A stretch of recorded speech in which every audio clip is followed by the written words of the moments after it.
I only debate with my equals. All others I teach.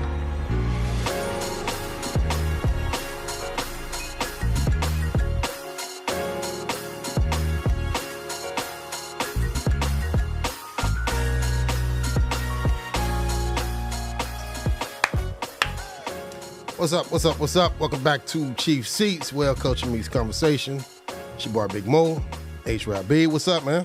What's good? What's good? What's good? Life in full speed, man. There's a lot going on in the news, bro. A lot of weird shit going on in the news. Good old be free. Hold on, I'm gonna have to turn my volume up. I can't even hear you. Let me get right. Before we get into this one. What's good, man?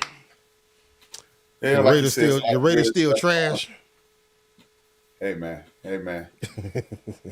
They're no worse than the Gamecocks. Oh wow. I walked right into that one, didn't I? Yeah. I walked dead into it. I ain't gonna get in that. We'll say that for Hold My Beer. We'll say that for Wrap It Up, but that's a conversation I don't even want to have, man. The Bears on tonight too, so. How many teams you got? Thank you, Alfred. How many teams you got? Just two, man. Raiders. See, actually, I got more than two, but the way it's set up, I only consistently root for the Raiders and the Bears. I was born in Chicago. I chose the Raiders. And any team with a starting black quarterback or a coach. See, that's a whole different conversation because now we got to start trying to figure out, is it okay? You're not a real fan if you ain't got one team. You can't be no fair weather fan with multiple teams. They don't work like that, Rap. Hey man, there's no way possible I could be a fair weather Bear or Raider fan. There's no such thing as a fair weather Bear or Raider fan. Yes, well, as bad as they've been for the last 20 years. It's a professional team, bro. You got to pledge allegiance to somebody, right? Let's dive into it, man. Listen, shout out to everybody tapping in the chat room. Shout out to everybody listening in the background. If you tuned in to us, we appreciate it. Make sure you hit that like button. Make sure you hit that subscribe button. Tell a friend to tell a friend. That's what we do every week. Chief Seats Mondays at 7 o'clock. Rap, what we getting into, man? Pay to play. Pay a to lot play. Of these moguls or superstars or whatever we want to call these people, media influencers, or whatever we want to call them, comedians, R&B singers. A lot of people getting in trouble for their past discretions. It's a lot going on. You got Vlad from Vlad TV, King of the Culture Vultures. We got Shannon Sharp. You got Richard Sherman slapping around Skip. And pretty much you hear Jay-Z in the background. I'll show you how to do this, son. And so we're going to talk about that and the impact it has on the culture, the impact that they're having on the world and the people that are surrounding all these issues. So, got you. Say no more. All right. Well, you know where we starting at. This cat right here. So I'm gonna read. I think it was I don't know. It might have been New York Times that reported on it more recently. But so Sean Diddy Combs is being accused of sexual assault by another woman who alleged in a lawsuit that the music mogul and the R&B singer Aaron Hall assaulted her and her friend at Hall's apartment in 1990 or 1991. The alleged assault happened following an event at the offices of MCA Records, according to a lawsuit filed on Thursday in New York Supreme Court. This was one day after the expiration of New York Adult Survivors Act. I didn't even know about that, which allows adult sexual assault survivors 1 year to sue regardless of when the original statute of limitation expired. So a spokesperson for Combs told NBC News, this was NBC News that reported it. They told NBC News these are fabricated claims falsely alleging misconduct from over 30 years ago and filed at the last minute. This is nothing but a money grab.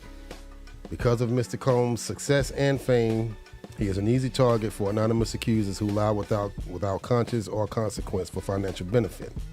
The New York legislators surely did not intend or expect the Adult Survivors Act to be exploited by scammers. The public should be skeptical and not rush to accept these bogus allegations. Hall could not immediately be reached for comment. That's Aaron Hall they're talking about. So, long story short, female come out, say Diddy and Aaron Hall, they took advantage of her, sexually assaulted her.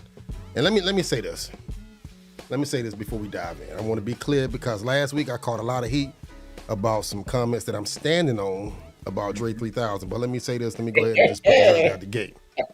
So, listen, I don't take this kind of stuff light. You know, sexual assault. I mean, it's a serious situation. When it come down to these women, you know, I just feel a certain way about, you know, this type of stuff. But if she's telling the truth, then yeah, things need to be dealt with. If it's false, then she need to be, you know, held to the fullest extent of the law. But before I voice my opinion on the situation, I'm gonna let you go ahead and run with it. I mean, technically, I mean, there is no technically. I agree totally with you, man. And then what we need to do is empower these women, right? A lot of these women are coming out 25, 30 years later and making themselves look guilty. A lot of them make the statement, I was scared, I was afraid. And, you know, it brings about doubt. It's natural. If you bringing up something 30 years later, we talking about almost 33, 34 years later, people are going to look at you sideways. And as a lot of these people are out here for money grabs. And it's just kind of sad that if you have felt the wrath of a sexual assault and now you have to be questioned, it takes me back to the early 90s when Mike Tyson was in that whole situation, right? Mm-hmm. And Desiree Washington was to the woman. And I wasn't there. I wasn't in the room. I wasn't there. But my homeboy Craig, he's a stand-up dude, and I take his word for it. And this is why I want the ladies to come out. Simply because it was a room full of dudes, you know, we in our 20s, testosterone-filled dudes. And Desiree Washington thing came up. It was the hottest story in the world at that time. And everybody was like, she lying, she guilty, she lying, she guilty. You know, everybody thought she was lying. What was she expecting at 2 o'clock in the morning? She should have known better the whole nine, right? Mm-hmm. And this is why I want the sisters that are listening and who will listen, I want y'all to step up. Because Desiree Washington's cousin was in that room. Wow. And he stood up in front of the whole crew. 15, 20 dudes at the Kappa House at SIU, Southern Illinois University. It was like, look, man, that was my cousin. And I know what happened. You know, I'm going with her. And that's why I don't want the sisters to be afraid, because we all got sisters, we all got aunts, grandmothers, mothers, sisters, cousins, or some variation of that, daughters. Mm-hmm. So I don't know any dude, living or dead, that if you put your hands on his sister, aunt, mother, grandmother, niece, daughter, he ain't really willing to rip your head off. So the public ire that you will feel, don't worry about it, because that's why you have family. That's why you have friends. That's why you have cousins and uncles and brothers, because, you know, you need, you know, more people will stand up for you than you believe. I understand we live in this. Don't let this internet and this social media trick you into believing you're gonna be under attack. Because guess what? The easiest way to not be under attack on social media is to close social media. I don't never know what somebody say. Like I don't post on Facebook anymore. I never go on Facebook anymore because I don't like it. It's toxic. And I just got tired of saying, man, this is some trash, just some trash. So I ain't do like a lot of people and make the announcement, I'm going to leave. I just left. I can't stand them people. Yeah. Like, if you was going to leave, you just leave. And I ain't said, only thing I said on Facebook in 2 years is, thank you for the happy birthday wishes. Yeah, I got a love-hate relationship with social media, man. But this situation right here, though, I mean, and I agree with you 100% what you're saying. I think the difference in this situation is you dealing with somebody in a position of power, you know, a strong, high position of power. And you hear that when you listen to some of the interviews that's already out there from people that knew him or people that know him and may have been around that situation. He was a very controlling individual. I'm gonna play a clip in a minute, an audio clip from his former security guard, talking about a particular instance, a situation. But you hear so many stories over the years, and I know we talked about this a little bit last week, but since last week, it's like so much has come out because I was kind of expecting it. Okay, this is gonna be a story. He probably gonna have to pay and make this thing go away as quietly as possible. It's already loud, but then here you go. You know, boom, boom, boom. Like I think 50 said it on his Instagram page or something. You know, 5, 4, 3, 2, 1, the countdown. They finna start coming.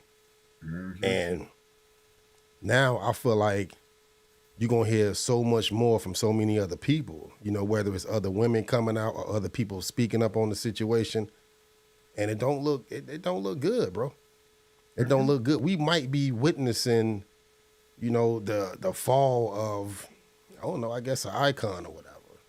You know what I'm saying? This might be his fall from grace and we seeing it live. Just play out on social media and everywhere else. I don't know. You know what's you funny? smiling. No, I wasn't. I wasn't smiling like ha ha. I was like, wow. Just think about this, and it just literally just popped in my head. If this takes him, you know, even if it doesn't destroy him, the 3 biggest names in hip hop in the 80s and the early 90s are about to disappear. Russell Simmons disappeared, excommunicated. Eazy-E died. And Puff Daddy was right behind them in regards to moguls. And they will be equivalent of O.J. Simpson. You know, because we talk about great football players, nobody ever mentioned O.J. Yeah. And he was one of the best. And he not as big of a figure as the names you just mentioned. But don't forget about all the stuff that went on with Africa Bambaataa. You know, another pioneer. And I'm not clear on all the details with that situation, but that was messy. Yeah. That was messy, but it was a dude got stabbed. The dude who made the accusations was stabbed last week in front of his housing project. So this is the ugliest case of act like your oppressor that I've seen in my life. Think about it, man. We were captured, mistreated, stripped of everything, in fear of everything, raped, sexually assaulted, threw away, and then allegedly Cosby has done this, allegedly Kelly has done this, allegedly he's done this, allegedly Bam has done this. This is the traumatic situation that is Black America. Yeah. And it's ugly, bro. It's ugly. I'm gonna play this clip from Gene Deal. So he was Puffy's security guard or whatever. I don't know if he was head of Bad Boy Security at the time, but he was around from the heyday. So I'm gonna run this audio clip real quick. Right. But I want to ask you, right? And I know you ain't signed it. I know you ain't signed an NDA, clearly. But did he make his artists sign NDAs and people that work for him? Well, a lot of these rappers, a lot of these industry people, anybody who does business nowadays with the internet, they have NDAs, non-disclosure. That means that if you work for them, you around them, you can't disclose any of the information about them. It's the same thing that he gave to all his artists when he gave them their publishing back. I'm gonna give y'all publishing, but y'all can't talk about Janice Combs, Justin Combs, Sony, Bad Boy, or anything that happened. Y'all can't talk about none of that. But there's some artists that didn't say anything, that didn't sign it, and they able to talk about anything they want to. Those girls, I think Danny Kane, I think a couple of them didn't sign it. And boy, oh boy, they probably gonna go after him too. He stood up there and he said, yo, I'm gonna drug their ass off and pick them up and pip them out to my nigga. He said, I'm gonna drug them out. I'm gonna get them all on drugs and I'm gonna pimp their ass out to my. And I was like, there's somebody kids, and walked out. He said he was gonna drug them all out and pimp them out. Bro. All right. Now let me ask you this. Now you heard him describe it in a studio, a room full of people, right? And that's how you talking about your artists. You know what I'm saying? Who were probably, many years younger than him. You know what I'm saying? I'm not gonna say that they were just kids. I don't know if they was teenagers, early 20s or whatever, but do you know what type of person you gotta be? What type of sense of entitlement you gotta have to just be able to talk like that around people? Because you feel that protected, because whether it's your money or your position of power or what, but you can just come out and speak like that. And that's exactly what I'm talking about, man. See, everybody be mad at Puff right here. Oh man, he's an animal. But you know what? Let's just say Puff is a sociopath, which means he has no conscience. He'll do anything he wants to do, and with no remorse. He's sick. He's a mentally ill individual. Right. What does that say about the dude that sat there and heard him say that? See, we don't want to discuss like this, like the thing with surviving R. Kelly. Oh man, R. Kelly's a monster. He's where he needs to be. But y'all, if these allegations were true, y'all sit around and watch this stuff. What does that say about you? Because if they were sick, okay, they're sick, they're demented. They got demonic spirits and anything you can come up with negative to say about these individuals. What you watching it though, man? Mm-hmm. And that's not excusing them. They condition ain't excusing them, but I agree. It's like if you witnessing, if you around for all of that, you seeing all of that, and we talking about even with the R. Kelly situation, this is decades later. Right. You speaking on it now, like I try to tell y'all, but you didn't say nothing decades ago. And I don't want to flip this around on Gene, you know what I'm saying, and just completely throw him under the bus. But you right. You got some accountability right there. Because you said it. My man asked him, you didn't sign no NDA. So it ain't like you can't talk, right? You know what this man doing. You know what he thinking. And if you go back and you watch some more of that interview, he talked about how he would go by the house and Diddy and his kid's mother, they would be in arguments and stuff.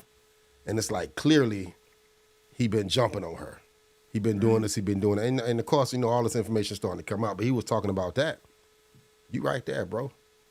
You right there. I mean, you outside. Not only are you outside, you security. Diddy won't feel so, he won't have his chest out so much without people like you behind him. So in a way, you really empowering him, right? And so if you know what he doing is wrong, you got the power to, let me put you up on this.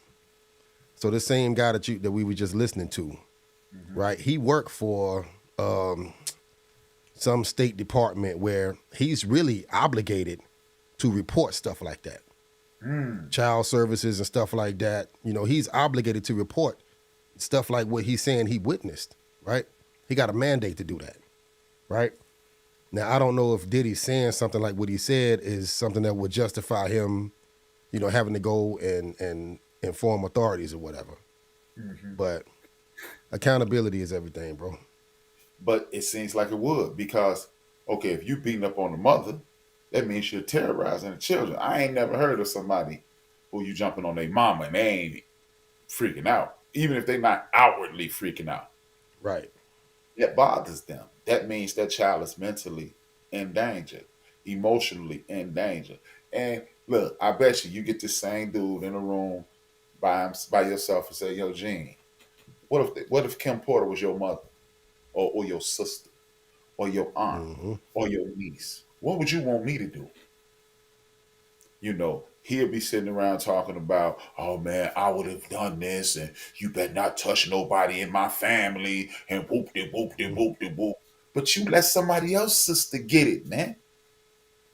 You let somebody else mother, aunt, cousin, niece. She ain't a grandmother yet, but she gonna be she would have been a grandmother as she lived. I'm tired of all it. Everybody coming out 20 years later. I don't want to hear about it 20 years from now. Right. Because now I'm mad at you. Because my sister, my aunt, my woman, my cousin, my niece could have got from up under this situation. But the check was too sweet for you.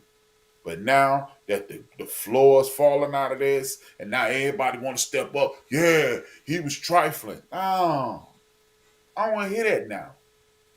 And it need to be, look, it is illegal to watch somebody commit a crime and not bring the authorities and have the authorities involved. It's a law that's rarely enforced, but you cannot watch somebody get raped. You cannot watch a person get murdered. You can play stupid and then they can't do nothing to you. But if they know, they can prosecute you.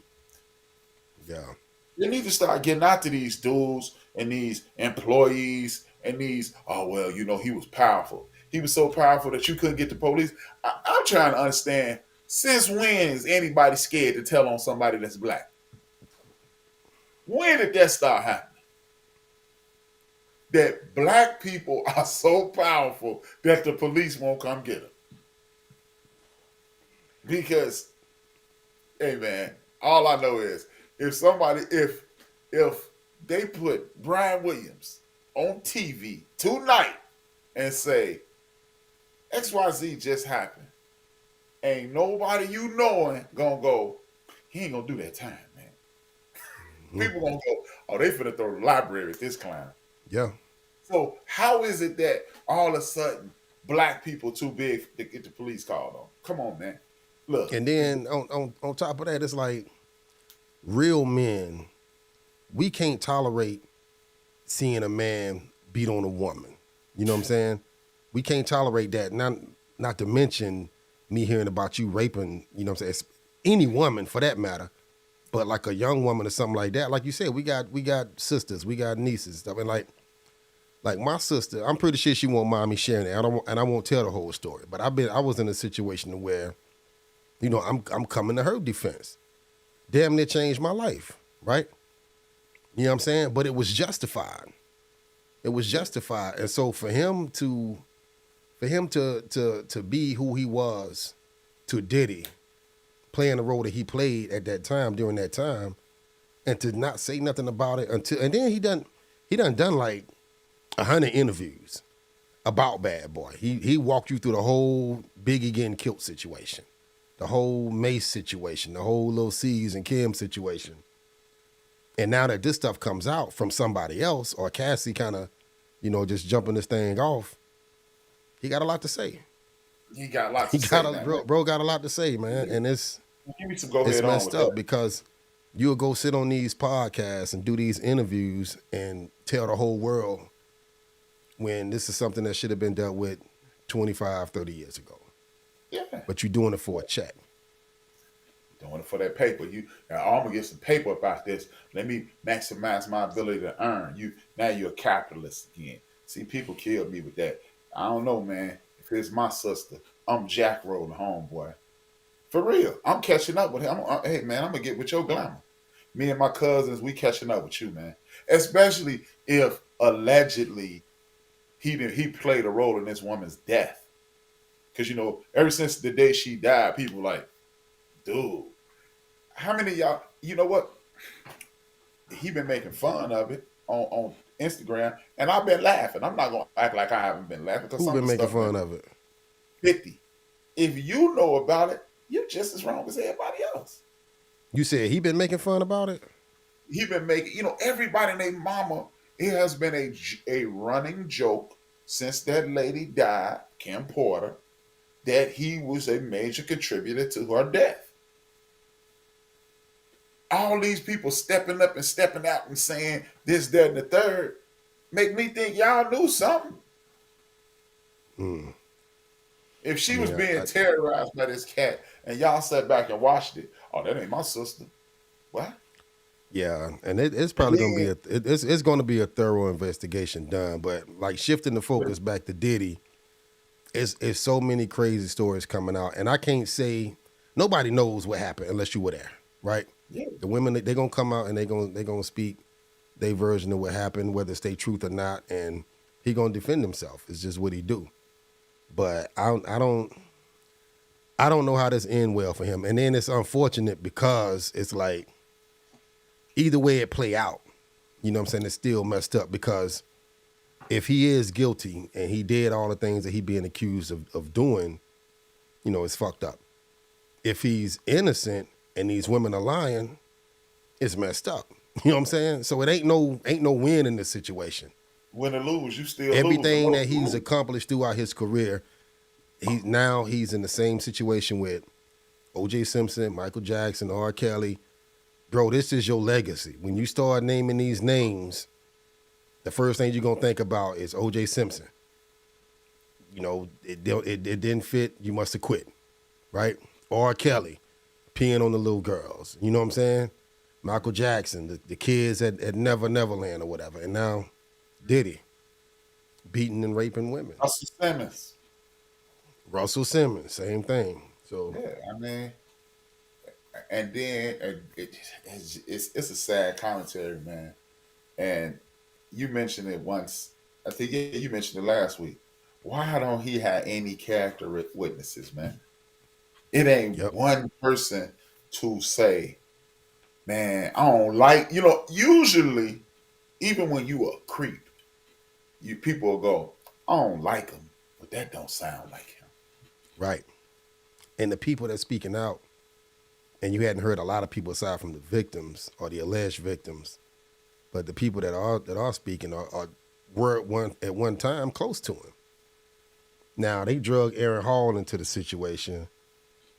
You know, I don't know if he gonna ever come out and make a statement on that, but like Luke, I think you told me about Luke being brought into the mix. Yes, Luke. Uncle yesterday. Luke. And see, this is the difference. Like, look, check this out. This is the difference in Diddy and a person who has a reparable name. Diddy is alleged to have done ... to several women. Young lady came out. I think her name was something Valdez. Gloria Velez. Gloria Velez. She came out and said Luke did something to her. Luke jumped up and said, "You a lie." He said, "And I'll meet you in court." He said, Luke said, everybody who worked for me signed contracts verifying their age. If I found out you were younger, I had people to fire you. I had a woman who was the head dancer in my crew. And when you worked for me, if you were slacking, she got rid of you. Luke said, "I'll meet you at the courthouse." Immediately, the homie Willie D came out on he did using the same platform I use on the other shows on StreamYard, and said, "Yeah, blah blah blah blah." Luke this, and he was speaking reparably about Luke. He didn't defend him. He didn't say, "I don't think he did it." He said, "Alleged. He's been accused of." And from what I know of Luke, nobody's doing this for my man. Yeah. Somebody came out immediately and spoke up for him. Yeah. It's like, and I don't know if we talked about it, but the boy from that 70s show, I think he got locked up on the rape charges. I can't remember his name. I don't know Mala his name. Kunis and Ashton Kutcher come out, did a video defending him. Now they had to go back and do another video, you know, kind of separating themselves from the situation. But I mean, they came out and they defended him, right? Yeah. And they did it because they believed that. But nobody believed that this dude is innocent. Nobody. And it's crazy because ain't nobody said nothing. It don't. It don't, but it don't look good, Jack. When the whole world looking at you like, really? Nah, it don't look good at all. It don't look good at all. And I don't even see, regardless of how it play out, you know, you got to go away. You got to Russell Simmons. You got to pull a Russell Simmons and just go away for a while. Yeah, you have to go. You have to go to a non-extradition country. Oh my God! But But He got to go to Switzerland or something. this man went to I a country mean, he can't be extradited from. But I ain't get did. out I ain't before it do it. costs you too much money, bro. I mean, And because but see the thing, this is what I don't like. See, this is why I need these sisters. And at first I'm gonna say I need the brothers to back up these women, especially when these dudes some suckers out here. You know, need you to back up your sisters, your aunts, your nieces, your cousins, right, your homegirl sisters, and whatever. We need to back them up. Point blank. Period. Make the other person guilty until proven innocent. Get your people back. right. Because, hey, face to the Lord, ass to the earth if you mess with somebody in my camp. That's it. That's it. This cat jumped my sister when I was 12. When I was 30. I had always told her, look, man, just don't say nothing to me. We had a little conversation. Me, Rick Moss, and him, a couple of my cousins. It was like, I said, all right, cool. As long as he don't talk to me, I'm not going to get him. And he kept trying to talk to me. He used to work at this it's a grocery store called Dominique's up on the north side of Chicago. And one day he saw me with my mother and he tried to talk to me. And I looked at him. I was like, okay, Reggie. And he thought I was playing. And then one day me and my man Nola was walking down the street. He said, hey, Brian. And I put it on him. 15 years later. Because that's what you have. People need to be worried about the consequences of touching these women. Right. That used to be a rule. Like, hey, women, children, they older people, women and children, they ain't on the books. But now the books have been closed. And then, the second thing is, man, we need to, these women need to start coming out immediately, man. Because if you want people to believe you, if it happened Friday, you need to be in front of the world Saturday morning, Sunday morning, Monday morning, or something. Just so you can get some closure, you can start healing. I know it's easy for me to say it, right? Because ain't nobody ever sexually assaulted me. Ain't nobody ever, done nothing to me and put me in no uncomfortable situations. But in order for you to get what's coming to you, and I don't mean financially, just closure, so you can understand that the world is behind you. Y'all got sisters, y'all got to start coming out immediately, man, because 30 years later, half the world, dude, I will never forget. I don't know if R. Kelly did it or not. I'm not the dude that's saying that. But the strangest situation I was ever in, I was in the barber shop. And the lady was sitting right here, man. I could still see this lady. And she was like, these little bees, they ain't nothing but hoes. And I was like, and she was sitting there with her daughter, or granddaughter, with a little girl. And I'm like, wow. I was like, wow. I'm gonna tell you, man. Like this one thing I never understood, and I'm not a female. I don't know. Ain't no way I can speak for no female. I ain't never been one. But I never understood why women, the ones that are in abusive relationships, why they don't immediately remove themselves from them situations. And I talked to a few women, and some of them will say fear, stuff like that. But I'm like, I don't care if you got to pack your shit up in the middle of the night and just go. Yeah. Call your brothers, if you can call somebody, another man, come help escort you out. Call the police if you got to. And I don't believe in putting brothers in the system, but if that man beating your ass, you got to go. I never understood it because I know so many women who have been in these situations, and for whatever reason, they can't pull themselves away from it. Right? I mean, they went in no situation with Diddy, somebody with a bunch of bread, powerful, that probably got you caged up in the house, like R. Kelly supposedly had his wife. But I mean, these women, just like our sisters and cousins and aunts or whatever, that's constantly going through hell in a household with their man and refuse to leave. I never understood that. So if it's a female listening that can enlighten me, that may be familiar with that situation, help give me some insight or some understanding, speak on it. Yeah, man. I grew up with a girl, man, and I don't know how much truth it is because to this day she denies it, but the whole community says it happened. At one point, she was getting physically abused, and and uh, from what I understood, this chump cut the phone lines and put those two-way locks in the crib and would lock her in the crib every day. So, Wow. and this girl, she had some hitters in her family. Like this one dude, he was a hitter. You know what I'm saying? He was a dude with, riding around with guns and all this. And I'm like, wow, he would with him. Yeah. So it's like I don't understand. I don't really get it. I mean, like but you know what? But you know what? That is a man's way of thinking. Because I don't know what I was watching about a year ago, right?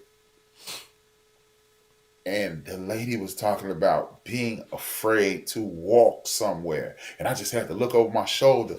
And I was thinking, that's when I realized how scary it has to be a woman. It was literally maybe 2 years ago. Mm-hmm. That's when I realized how scary it is to be a woman. Because I've never been walking to my car and went. It's just like, you would hear something be like, and just because you're full of testosterone, I wish a man would walk up on me. And it's just natural. Mm-hmm. But to be walking around your whole life, every day, wondering if somebody's gonna get you. That's hell, man. Yeah, I mean, and listen, and I ain't trying to be funny or nothing, but you gotta think, man, these women walking around every day with that thing between their legs that men want. And there's some men out here that's sick enough, deranged enough, that'll take it. Yeah. You know what I'm saying? Grown women down to little bitty girls. You know what I'm saying? Yeah, It's man. it's dangerous. It's dangerous, man. It's dangerous. And I mean, I had a woman tell me that. You know what I'm saying? Like, you don't understand the struggle. You know what I'm saying? We walking around with, with that goal. Yeah, just some of you niggas out here are crazy. Dave Chappelle had a joke. He said the first time he did a real big comedy show, they paid him in cash. $36,000 in cash. Yeah. He said he had it in a backpack. He said only person in the world that knew he had 36,000 cash dollars in his backpack was him. He said he was on the train, scared, waiting on somebody to get him. And then he said, "Man, this is what a woman feels like, walking around every day." That ain't even funny, bro. It ain't funny, I mean, but it's like, a Dave Chappelle joke, but that ain't even funny, man, because it's the truth. it's the truth. It's true. Like, I'm like, good grief. Wow. I've never, dude, I used to do, like, just being a male, you walk this earth doing the stupid, bruh. One time, I used to date this girl named Courtney on the south side of Chicago. Look, ready for this? She lived in a part of Chicago called Terrortown. I've seen the documentary on Terrortown. Yeah. 55th in Ashland, pretty much. It's, I forgot this Bishop, I think. Is it Bishop? Whatever. 55th in Ashland. I get off the bus, and it's a chump out there, man, waving to this day. The biggest gun I've ever seen in my life. Do you know, I'm so focused on trying to get in this girl pants. I was like, "Hey, excuse me, bro." And he was like, "All right." I mean, this chump is, I said, "Hey, excuse me, bro."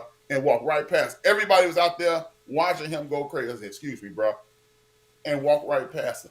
The stupidity of manhood. That's how our brains work, bro.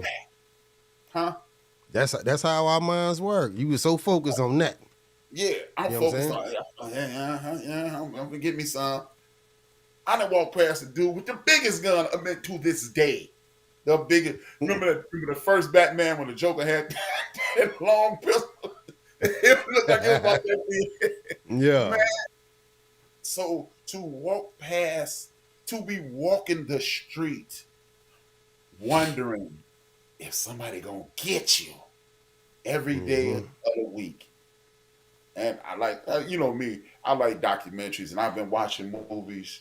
No, it wasn't a movie. I was watching this interview with Joy Taylor on the Fox Sports. She was in an abusive relationship, and she was talking about how she was scared she was scared to do anything. She was scared when he came home. She was scared when they was having a good time, because she said, I was so afraid that at any moment the good times will end, he'll pop off. Mm. And then they'll go, she said, they go, hey, I'll never do it again. And then they lay the guilt trip on you. How you gonna leave me? You see I'm trying to be better. And Mm-hmm. it's crazy, man. It is, And man. It is, because it's one thing to be in a situation with somebody based strictly off of love like that. And, you know, like I'm looking at some of the comments. It's like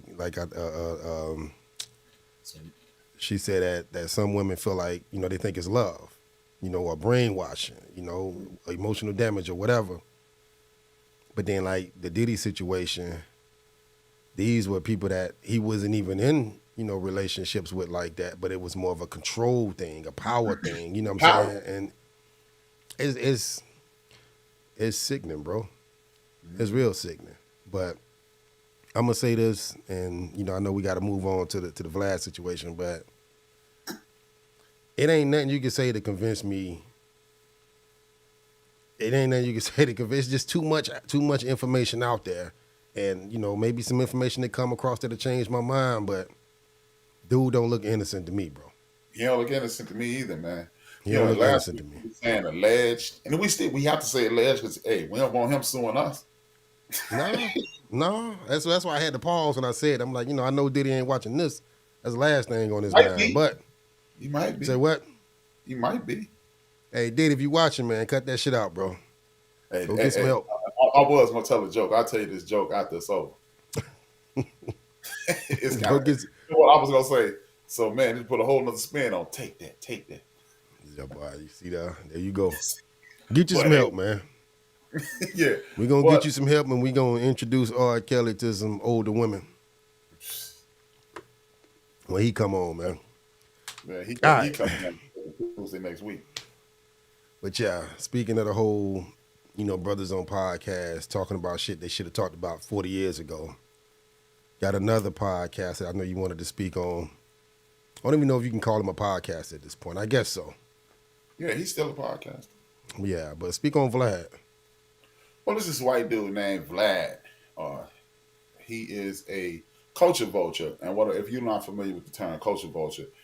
It's something that's been done to our community since the inception of entertainment, since the 1619 when they started coming over here regularly and enslaving people and capturing people and putting them in bad situations. They see something that we do, they grab hold to it, and then they like if you ever seen the movie B Street, Double K, which is actually the son of Ruby D and Ozzy.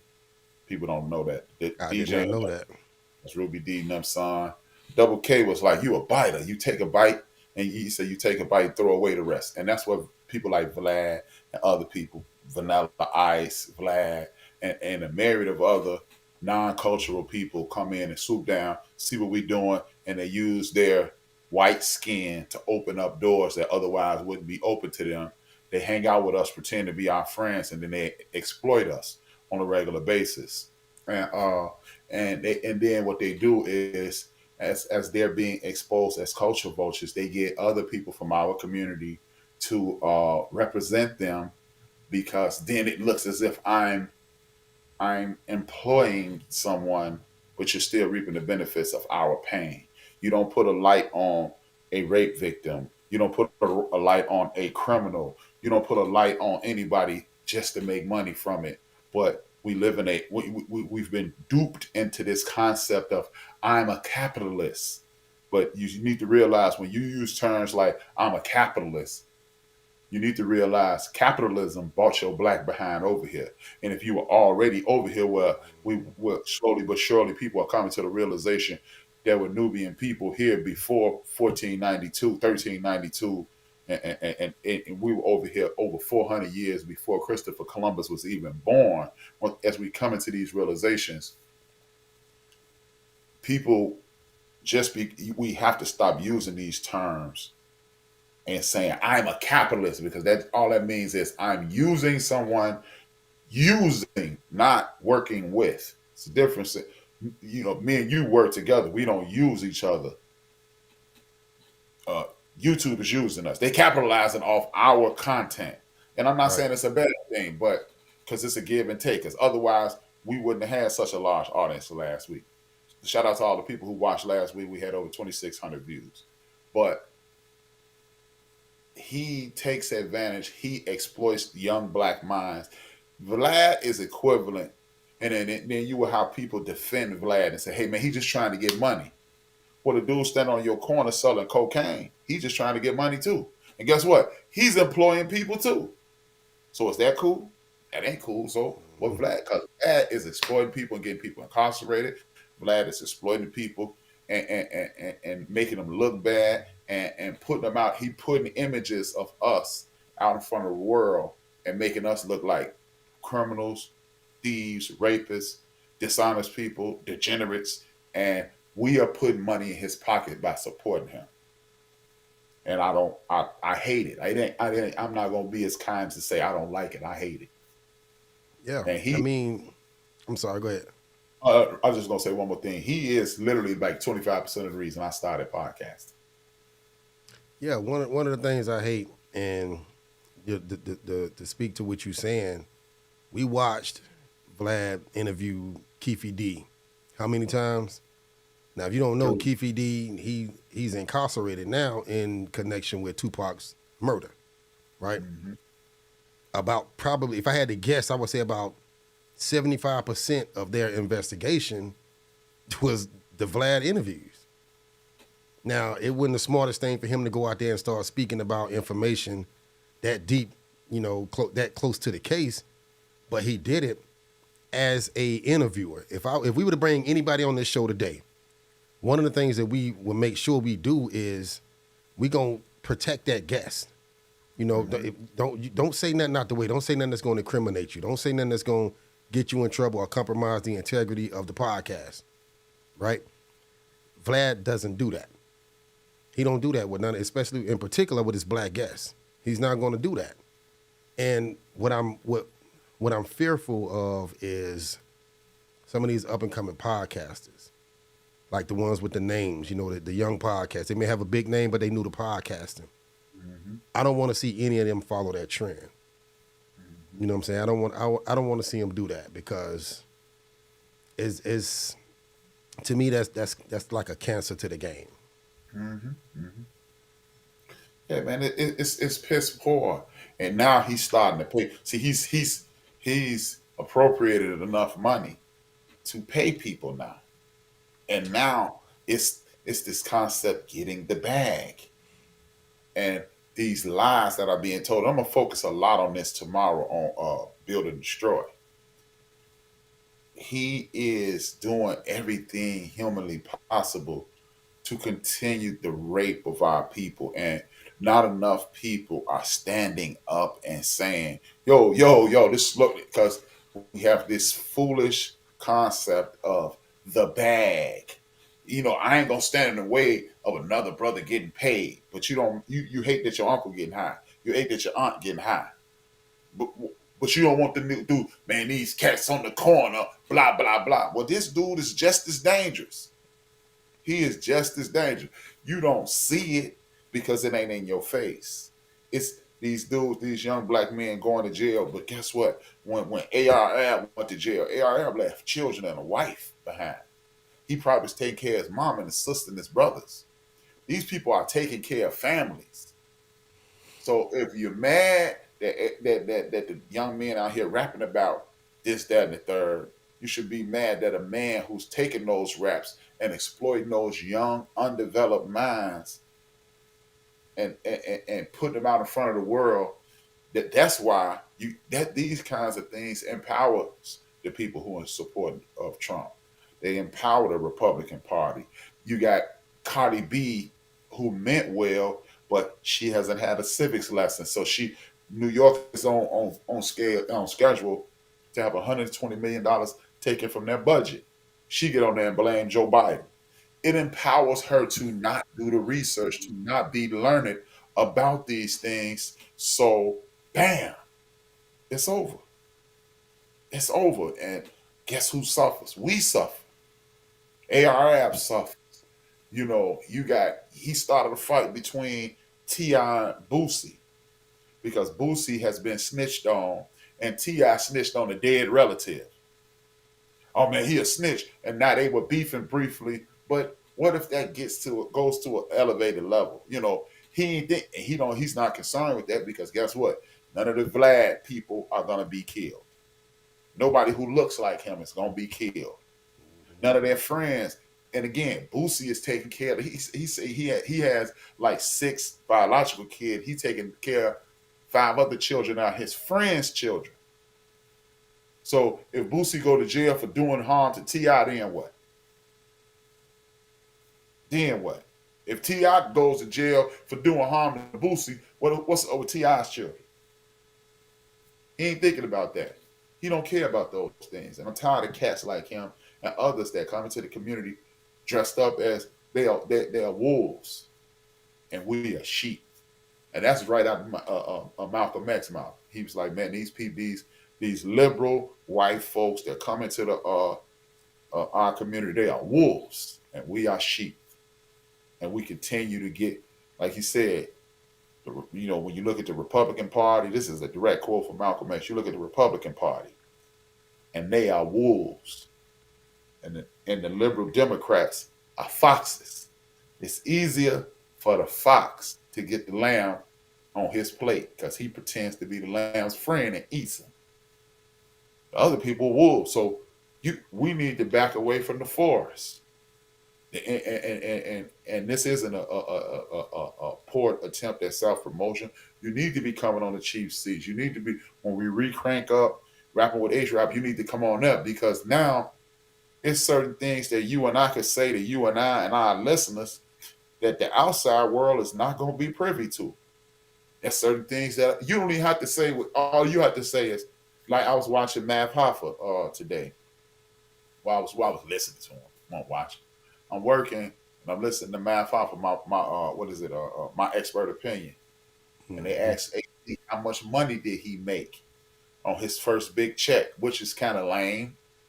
They asked AZ. They asked AZ, the rapper. He was like, they asked him, so what did you do before you were a rapper? He said, I used to just get money. And get money to everybody who listening means he was standing outside doing things he shouldn't have been doing. And he said, well, until I got my first big check.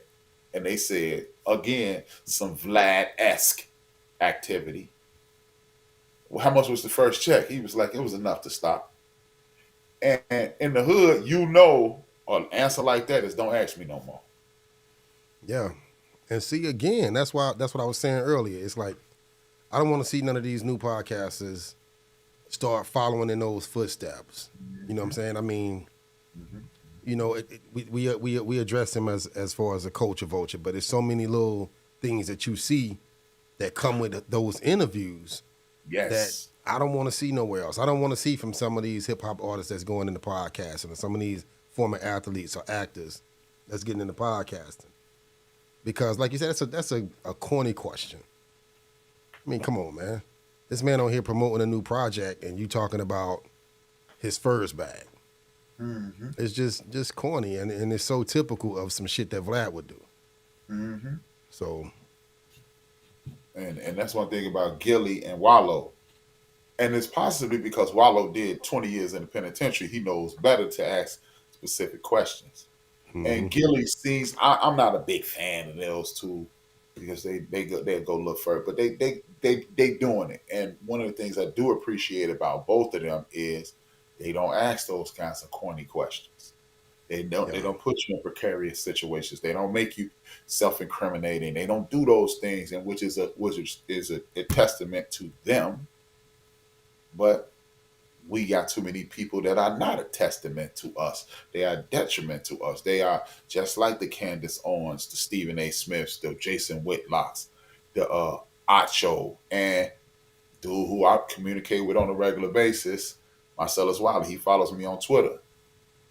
I don't like his line of questions. I don't like the way he does his programming, because we go out of our way as a Black community to make sure we're not being biased and make sure we're telling the entire story, because that's journalistic integrity. But let one of these little white boys rob a grocery store and an old lady get hit, you won't see his face until after he's convicted. Meanwhile, I'm in a fender bender with anybody, and they go, "This was a big accident on the Dan Ryan Expressway here in Chicago, 1994, and this is the culprit." And I'm sitting there like this, Well, and I know it to be true because I was in an accident a couple years ago, and I struck someone, and I'm standing there. I struck the lady. I technically didn't strike her. She walked into my car. She jaywalking. I'm turning. She walk into my car and fall all out. So I call the police and I stand there and wait. And this lady, I will never forget this, man. As a matter of fact, I had on this shirt. I'm standing there, and me and the officer talking. He said, "Hey, man, you're not intoxicated." I said, "No, I'm cool, man." So I was turning and blah, blah, blah. I told him the story. After everything is dying down, they put her in the ambulance. And I'm standing there like, "Really, lady?" This one sister walks up to the police officer. "Excuse me, officer, can I talk to you?" He was like, "Yeah, he did it." And she whispered it to him. And he said, "You know what the cop did, man? This to show you how, while we're trying to keep all this integrity and be an upstanding citizen at the wrong time, mind you," he goes, he snitched on him. He said, "Yeah, he just told me he hit her." So you trying to snitch on me, and he told me you did it. So if I was the type of be creep, slick about it, and I could have got you now. So we just got to start learning how to look out for each other, man. It's kind of we do, man. And that being said, before we get out of here, let me shout out some of the podcasters that inspired us to do what we do. Inspired me to do what I do. Shout out to the Knuckleheads, Drink Champs, Pivot Podcast. Shout out to People's Matt Hopper and them, Joe Budden, People's Party, Joe Madison, the Black Eagle. I know that ain't podcasting, but that's my guy. I have been for a long time. Sirius XM. If you ain't up on him. Aaron Hunter, Larry Daniel Favors, Clay Kane. That's what it is, man. I wish I could pay for just that station, because I don't even use my Sirius no more, man. I got Sirius Satellite Radio. I ain't left 126 in 3 years. I know, right? Yeah, they need a standalone app. Yeah, they need a standalone app. Dope network, man. Yeah. But anyway, man, before we get out of here, what else you got for me, Rap? We was gonna talk about the Shannon thing. We hit that next week. Well, just next rest of the week we dominating the airwaves. Tomorrow I'll be on air 6 p.m. Central Standard Time on the Internet Bench Media doing Build and Destroy. Well, I'm gonna talk about implicit bias. I'm gonna talk about the importance in voting. Sheriff down in Louisiana won by 1 vote. We have to stop listening to these celebrities. They keep telling us what the Democratic Party isn't doing. So who is going to do? That's what we're going to start asking these celebrities who be posting about how wretched the Democratic Party is. We're going to start asking them, so what is anybody else going to do? And then I'm going to talk about how the civil rights, I told the people who support my show, because I don't call people followers, they support us. I told people that they were going to go out to Roe versus Wade. I told people they was going to go out to affirmative action. And then I told them, after that, they're going after the Civil Rights Act of 1965 and right and suit. They're doing that. 7 p.m. I'm gonna tell y'all how we gonna have to come together. What they're up to next. We will be. I personally feel we will be saved by the LGBTQ and white women. And what I mean by that, white women maximize abortion more than anybody else in this country. So when you start talking about abortion and things like that, the white women and LGBTQ, those communities will save us. But if we don't start taking our behinds out to vote, y'all better get y'all some overalls and some other stuff, because you gonna be picking. So I'll be talking about that tomorrow, 6 p.m. Central Standard Time, on